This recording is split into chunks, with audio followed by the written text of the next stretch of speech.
Hello class, my name is Hale Green and today we're going to be building out a 3D tank, a low poly asset that you can use in any game you want, okay? Um, so go ahead and open up Blender 3.0, okay? If you haven't downloaded it already, go ahead and download um, uh, from blender.org, the latest version, which is 3.0, okay? And when you download it and open it up, you'll be greeted by your welcome screen here, and it'll show you your old projects. Um, and basically what we want you to do is go into the general selection here, and you'll be greeted by a simple cube. Okay, so this cube is within our 3D space. You also have your light, and you also have your camera. Okay, so those are what we call the components of a scene. Okay, so this is your scene. Okay, so within this you have your perspective, you have your selectors, and you have also your interface over here. Now, the best way to kind of learn how to use all this is to go along, and as we build things, you'll see what each of these elements do. Okay, so for the most part, you want to select your cube here, and we'll get started right away. And so what we'll do is I want it to be a little flatter. Okay, so we'll flatten this down. One way to do that is by selecting it, pressing the S key for scale. Okay, now with scale, you can either scale any object in the X direction, Y direction, or Z direction. If you don't know what those are, here's an idea of your coordinate system up here for Blender. And so you have your X direction, Y, and then Z. Z is up and down. X, in this case, will be north and south. Y, in this case, will be east and west. Okay, and one way you can manipulate your cube a little bit is you can press the G key, and it can allow you to move in either direction. And if you wanted to go specifically in Y, you press GY, and it locks it to the Y position. Okay. Now, anytime you want to cancel a movement or cancel a scale, just hit the right mouse button, and that'll bring you back to the prior way it was before. Okay. And so you can also do GX, and that'll allow you to move it front and back, and then GZ will move it up and down. Okay. So now what you want to do in this case is we're going to flatten our cube a little bit here. We're going to come back and use the scale key. All right, movement is G, scale is S, rotation is R. Okay, so you want to use S, and we're going to use SZ, and drop it down just a little bit, make it a little flat like a tank. Okay, and then what I usually do in this case, if I want to add more detail to something, you have different ways of doing that. You can add other cubes to it if you want. What I do is I tend to just make more cubes out of what we already have. So I would go ahead and hit the tab key. Now tab will take you from object mode to edit mode. Okay, you can also come up here and just select object mode or edit mode. Now as you go through this, pay attention to what mode I'm in, because different modes allow you to have different functionality. So you might not be able to do something over here if it's in object mode or edit mode, or vice versa. So always kind of pay attention to that, what mode you're in, because that will change what you can actually do. All right, so coming here, we're going to move our cube out.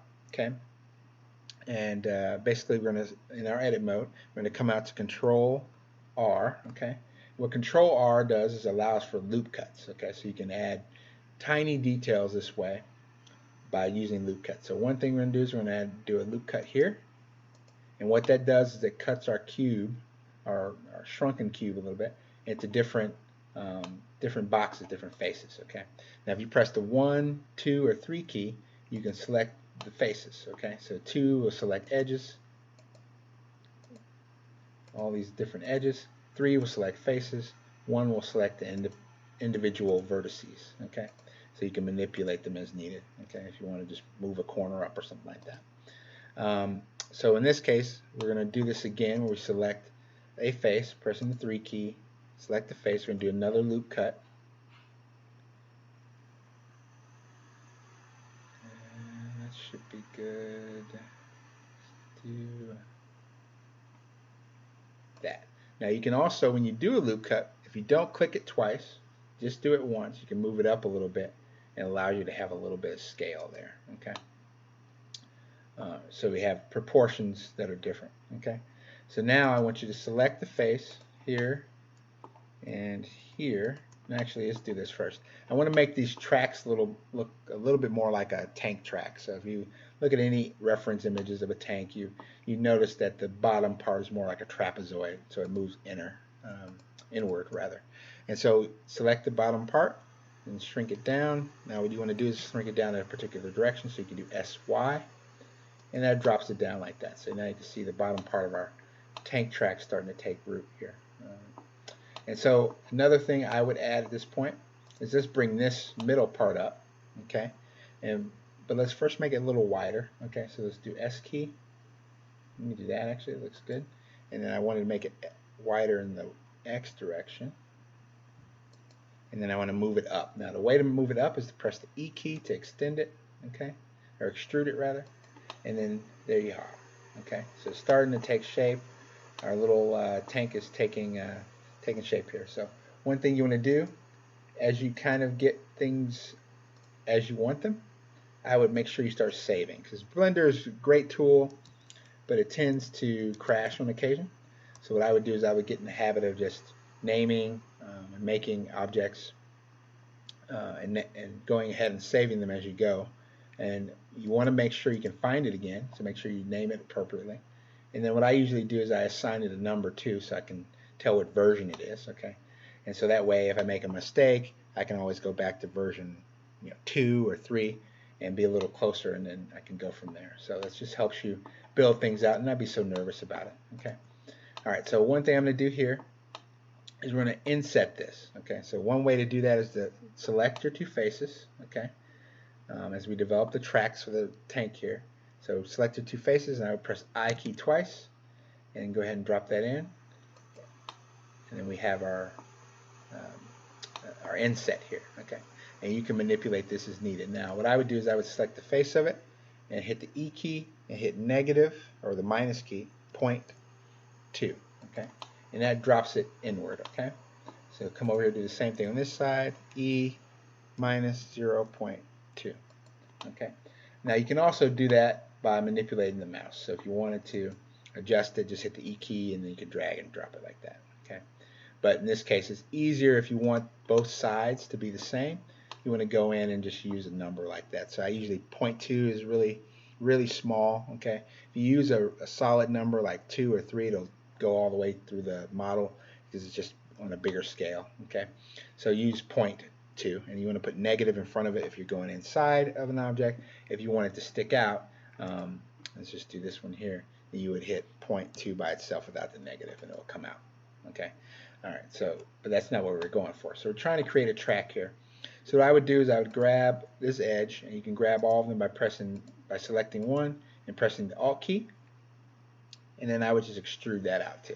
Okay, so we're going to extrude these out a little bit, and so now we kind of have a track forming. Okay, so again, I forgot to add the 0.2 to it, so now we have that, and the same thing on the other side. Now I would do them one at a time, just because if you try to do both, when you hit the extrude key, it will have one going one direction and the other one going the other direction. So now we have the beginnings of our tank here, and our track is here as well. And so what I do want to do to make it look more like a tank here is to adjust this a little better. So I take the top of our cube here and move that in like that, and that's just using the S key, okay? And we can take here, inset it, press the I key to inset. And so we have the beginnings of our blaster here. So we would just go in here and move these out. Extrude 0.3. That's too short. Let's make it a little longer. Extrude 1. See how long that is. That's better. And now it's too high for it to be a useful tank. So what we want to do is we want to go in here and bring it down some. So you can do that with the face selected. Hit G and Z. And you can drag it down a little bit here. And if you want, you can rotate it downward too by hitting R and Z. Okay. All right. And if you want to scale the size of it, just hit the Z or the S key again. You can scale that down a little bit. And if you want to move it down a little bit more, hit the GZ. And then I want to move it out a little bit more, so hit G and Y. Okay. And now we have our tank model, our futuristic tank apparently, taking shape. Okay. And I do want this to be a little wider, so I'm going to go G, Z, and then scale it down, S, Z, like that. A little wider, that way it's a little bit more intimidating, okay? So there you have a simple beginning for our tank, and so I'm going to go ahead and save this as my next iteration here. So it's all about version control. So if you're building out assets, you'll learn that you want to save it in different iterations. That way you can always move back and forth if you want to make another change or an adjustment without having to start from scratch. Okay. So what we can do is add more details here. Okay. So we have our tank here, and if we want to make it look like a track, we have a couple options. We can do subdivide, which will break it up like this, and then we do that again. And so what we can do is drag each of these and just sort of shrink those down. And we get, let's see here, what's the easiest way to do this? So what you want to do in this case is you can just shrink it down. So we're going to shrink it down a little further here. So I would just go ahead and select them all again, holding the Alt key and Shift. And then what I would do is I would just subdivide it again. So now what you want to do is select these independent lines here, pressing Alt, holding Shift, and then now what I would do is I would extrude these up and then dissolve the faces. So now they're like a tank track, so to speak. And so you can do the same thing down here, subdivide, subdivide, and subdivide one more time. Then select the track part here, and then extrude it first, and then dissolve the faces so they're all one. So when you design a model, you want to reduce how many faces you have overall, just because that can add weight to your model when you import them into a game. Okay, so I would try to dissolve the faces when you can, when you have them like this, where they're all big blocks. So just try to keep them as simple as you can. Okay, so just go back, select these, dissolve faces like that. Okay, and as you go through and develop each model, you can go back and forth about different times and simplify the model. But for speed, I usually just kind of go at it like I'm doing right now, and I go back and adjust and fix things as needed. Okay. So holding Alt and Shift, we just select these, extrude them up again. You can come down here, do the same, subdivide, subdivide. Again, this is all in the name of making our tank look more realistic by adding these details. Okay. So again, extruding, and now we have our tank looking pretty fierce there. Okay. So that's basically how to set up most of the simple shapes you have. You can also come back in here and adjust this up a little bit. I would just raise it up with G and Z so it looks a bit more like a tank. See how it's all taking shape.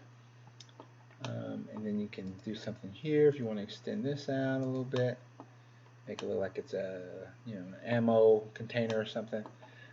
Also back here you can add some more details. Drop this down, extend this out. But one thing you can do, instead of hitting the E key in this case, sometimes if you just adjust with G and Z, you can get the edges to come out without doing that, or just scaling it. You can get details that way too. And then you can extend and extrude it like that. And so this makes our tank pop a little bit. And so that's the basic formation. You can play around adding different shapes, different places, extruding, insetting as needed. You can also use your Boolean tools. There's a host of other things you can do to add more details. I'm trying to keep this pretty simple. It's a low poly game for the most part. So one thing I'm going to do now is I'm going to add some materials here to make it kind of pop a little bit. So I would select our object here. You can go to either object mode, in this case, or edit mode. It's fine. Just select everything, okay, by pressing the A key. And I come over here to your materials, under your material editor here, and you just want to come here, select, let's see, select the color. Okay, so my favorite color is blue, so I turn everything blue. And you just go up here, create a material, that's blue, and you hit assign. Okay. Now you're not going to see it because right now you're not in the proper window. You want to come up here to your viewport shading window, and that allows you to see the colors and materials that you're applying. Okay. All right, so now we turned our tank blue, and if you want to just copy it real quick, make a copy of it, go back to object mode, hit Shift and D, and that will make a copy, and then hit G and X, and you can slide that out like that. And now if you want to make it a different color, go back to your edit mode here, with this one selected, by the way. As you can tell, this one you can alter, this one you cannot. So in order to jump back and forth between two objects, you have to select it first, then hit the edit button. Okay. So select this one again, turn it back to edit mode, press the A key, okay, to select everything, and then this one I want to turn red. Okay, so we click New Material, select our color on the color wheel here, and then assign it red. So now we got our opposing tanks here, blue versus red. Okay. So just that simple. All right. So one thing I did forget to do, I forgot to reduce the edges there, but you can do that real quick just by selecting them, hitting dissolve. Oh, got an edge here. I didn't mean to get. All right. So let's do this. Let's see here. So just select the faces like that if you want, and then hit dissolve faces. Let's do this real quick.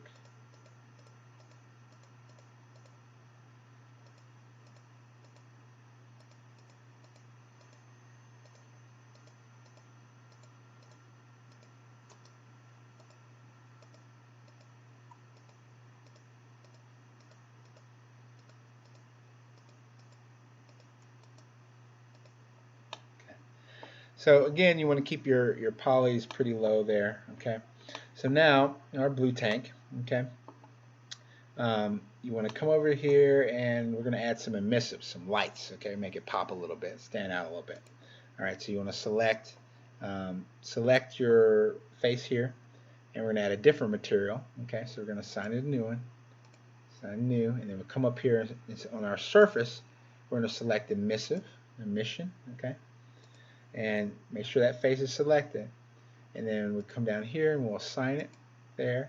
But in order to make it pop a little bit, you come here and you adjust your strength, so it's kind of like a light source. So I would adjust it up to 10, and if you really want to make it glow, all right, I want you to come up here to your render properties and come down to bloom. Okay, you can also adjust ambient occlusion, but that's mostly if you want to add the shadow effect. You see how the shadow popped out when I added that?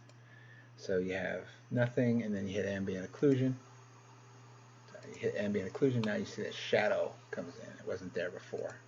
That just adds a little bit of detail, which in a low poly game might be worth it. Okay, so you can see the tanks look really good right now. Okay, again, won't have the same thing on this side. You have to do it again. But if you want to avoid that problem and have it so that each instance copies the other one, so just delete this one for now.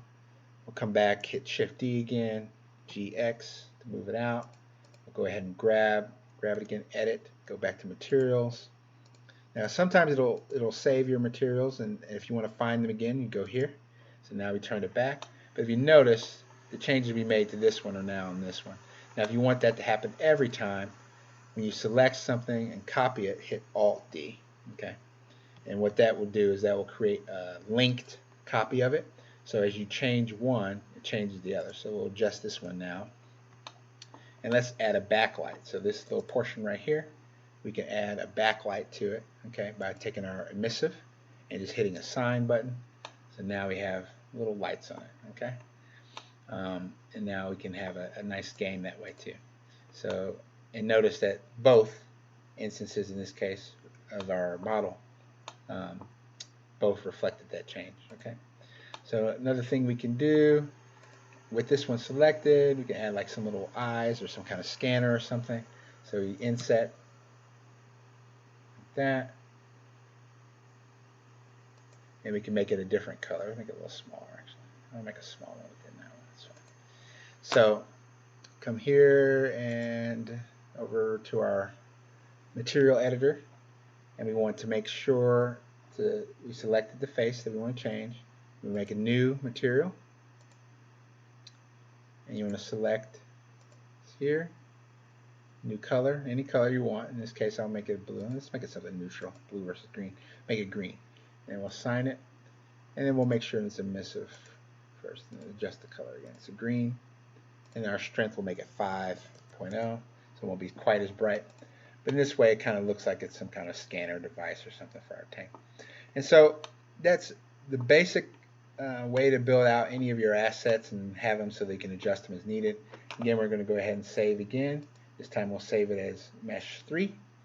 And that way, if I wanted to go back, let's say I wanted to go back to the previous simple version here, I would only need to go back to mesh 2, and I could take off from there and rebuild it in a different direction if I wanted to.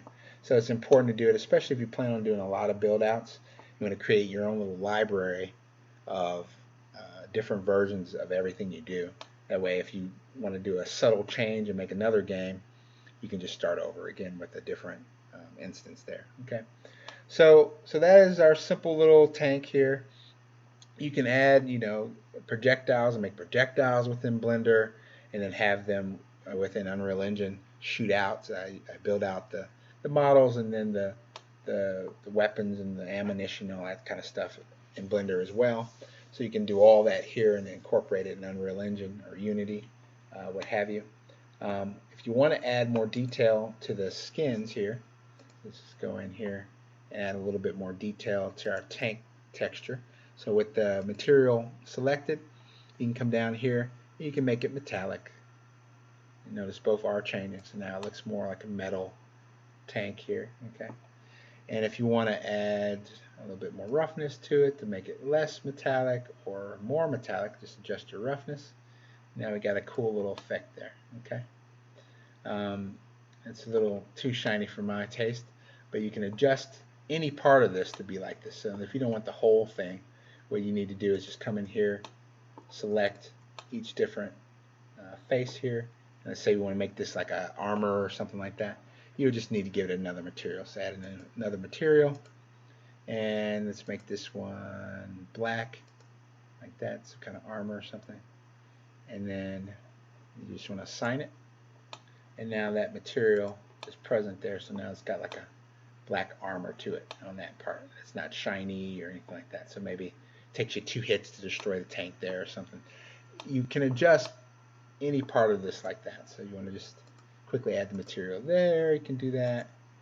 And then for our tracks, let's say our tracks are a different color. We would select here our faces. Excuse me, sorry.